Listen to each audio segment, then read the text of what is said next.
So this is Ben Shapiro talking to Arutz Sheva Israel National News, where he makes the point that even though we're seeing clearly a new American administration that's more sympathetic to Israel, there's still no clear clarity on how they're going to act with regard to Israel and Israel's interests. And he's absolutely right to say that American and Israel's interests are not completely aligned, and that actually Israel, much as they can welcome the fact they have much more friendly relations probably under the Trump administration, it's probably time for them to be thinking about ways in which they can be less reliant on any nation, because that's very dangerous if you want to be truly sovereign. Have a watch what Ben says and then we'll react.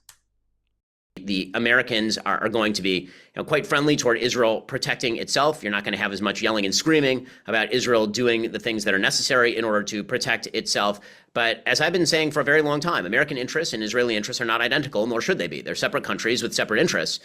And the Israelis should use this as an opportunity to make themselves more independent of the entire world, including the United States, with regard to, for example, arms supply and foreign policy.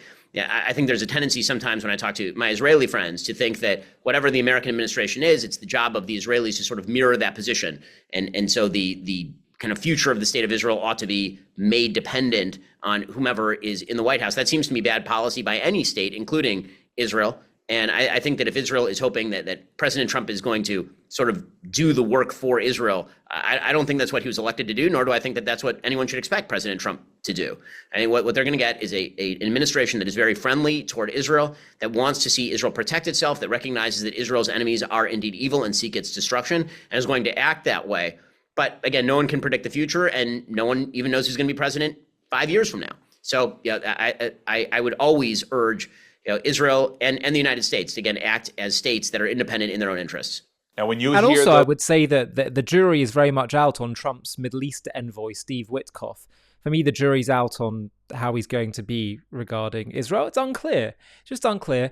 And I think there's probably certain realities in terms of, reliance on America. But whatever Israel is able to do to try and shift, to become more sovereign, to become more independent on the military front, this is critical to being a sovereign nation, because Ben's absolutely right. American and Israeli interests are not completely aligned, and you also just cannot predict what any administration, including the Trump administration, may choose to do, and it may well not align with Israel's interests. And there's so much anxiety in the pro-Israel community about how the American administration is going to be. Look, of course, there is a reality to the fact that America is the global superpower. And so having friendly relations and supplies and support from them is obviously going to make a massive difference. Ukraine has been recognizing the same thing. But shift and move towards becoming more independent is obviously welcome. Israel had been held up in its war in Gaza, being told not to go into Rafah, even though they hardly any civilians were harmed in that military operation where they were able to get rid of Hamas battalions. But they had been held up by the Biden administration, and that costs lives.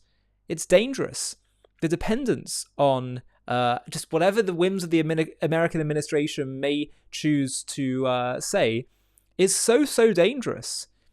And whatever Israel can do and maybe take advantage of a particularly more friendly American administration, as Ben Shapiro says, in trying to become more independent, maybe in terms of weapons manufacturing, in terms of all kinds of elements of their military and political functioning, I think this would be a highly wise move. You can't really be a sovereign nation fully if you're constantly requiring the permission of another nation in terms of what you can and can't do. It's actually really, really dangerous to have that approach. I've been saying, and it seems to me that Jewish morality also says that even if you do have a dependence on others, ultimately you should do whatever it is you need to do to protect yourself. And if they don't choose to support you, well, then they're not your friend. And you certainly shouldn't be sacrificing lives or releasing terrorists in order to keep that friend on side. That's what it seems to me Jewish morality says. That's what it seems to me the message of Hanukkah was. The Greeks were invading. They were totally outnumbered, but the Maccabees said, we're going to fight back, even if it makes absolutely no sense, because that's the right thing to do. You do what you need to do for your people's security and safety and life. And so it seems to me that, even if there is still a dependence, I would still encourage Israel to continue to do whatever they need to do and not compromise on security or safety or lives to appease people who are supplying them with things and whatever. How about doing what it is you need to do and then seeing if you have any friends left?